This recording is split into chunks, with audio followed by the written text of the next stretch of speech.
भाग्य के विषय में यह प्रश्न अत्यंत महत्वपूर्ण और गूढ़ है कि इसका लेखन कब और कैसे होता है। भारतीय दर्शन, वेदों, पुराणों और विशेषकर भगवद गीता में इस पर गहन विचार किया गया है। भाग्य का लेखन ईश्वर, कर्म और आत्मा के संबंध से जुड़ा है। भाग्य का लेखन जन्म से पूर्व शास्त्रों के अनुसार जब आत्मा एक शरीर छोड़कर दूसरे शरीर में प्रवेश करती है तो जन्म के पहले ही उसका भाग्य लिखा जा चुका होता है। यह लेखन उसके पिछले जन्मों के कर्मों का परिणाम होता है। हमारे प्रत्येक कर्म, विचार और इच्छाएं एक ऊर्जा उत्पन्न करते हैं जिसे कर्मफल कहा जाता है। यह कर्मफल हमारे अगले जन्म में हमारे प्रारब्ध भाग्य का निर्माण करता है।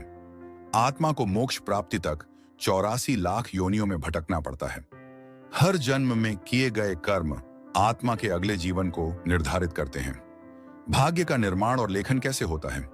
शास्त्रों के अनुसार भाग्य का निर्माण 3 प्रमुख कारकों पर आधारित होता है।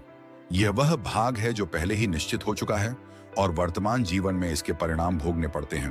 जैसे यदि किसी ने पूर्व जन्म में सत्कर्म किए हैं तो उसे सुख मिलेगा और यदि पाप कर्म किए हैं तो दुख भोगना पड़ेगा। यह वह कर्म है जो हम अपने वर्तमान जीवन में करते हैं। वर्तमान कर्म हमारे भविष्य के भाग्य का लेखन करते हैं। श्री कृष्ण ने गीता में कहा है, कर्मण्येवाधिकारस्ते मा फलेषु कदाचन, अर्थात मनुष्य को केवल कर्म करने का अधिकार है लेकिन फल ईश्वर पर निर्भर है। यह वह कर्म है जो कई जन्मों में किए गए कर्मों का संचित होता है। यह कर्म किसी विशेष जन्म में फलित हो सकता है। भाग्य का लेखन कौन करता है? हिंदू धर्म में यह मान्यता है कि भाग्य का लेखन भगवान ब्रह्मा करते हैं।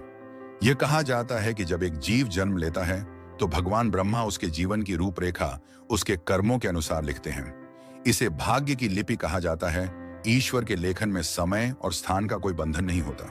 वह हर आत्मा के पूर्व और भावी कर्मों को जानकर उसके भाग्य का निर्धारण करते हैं। क्या भाग्य बदला जा सकता है? भाग्य स्थायी नहीं है। श्री कृष्ण ने गीता में स्पष्ट रूप से कहा है कि मनुष्य अपने वर्तमान कर्मों और भक्ति के द्वारा अपने भाग्य को बदल सकता है। सद्कर्म और साधना।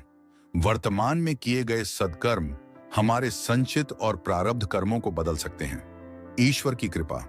यदि व्यक्ति ईश्वर की शरण में जाता है और सच्चे मन से प्रार्थना करता है तो उसका भाग्य बदल सकता है। श्री कृष्ण के अनुसार मनुष्य को यह स्वतंत्रता है कि वह अपने कर्मों से अपने जीवन की दिशा बदल सके। भाग्य का लेखन और कर्म का चक्र। भाग्य का लेखन एक निरंतर चक्र का हिस्सा है।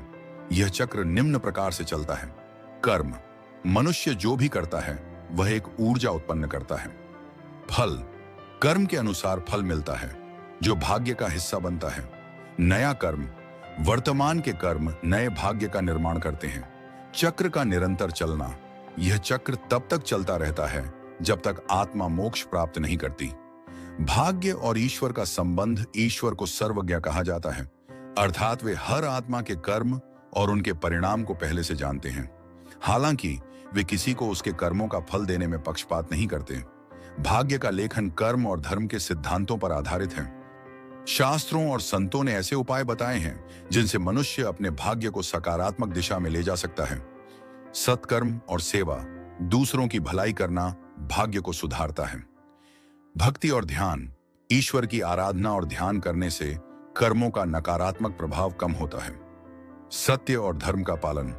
सत्य मार्ग पर चलने से जीवन में सकारात्मक ऊर्जा आती है। संतों का संग। संतों के सान्निध्य में रहकर आत्मज्ञान प्राप्त होता है। भाग्य का लेखन ईश्वर, कर्म और आत्मा के चक्र के आधार पर होता है। यह जन्म से पूर्व हमारे कर्मों के आधार पर लिखा जाता है।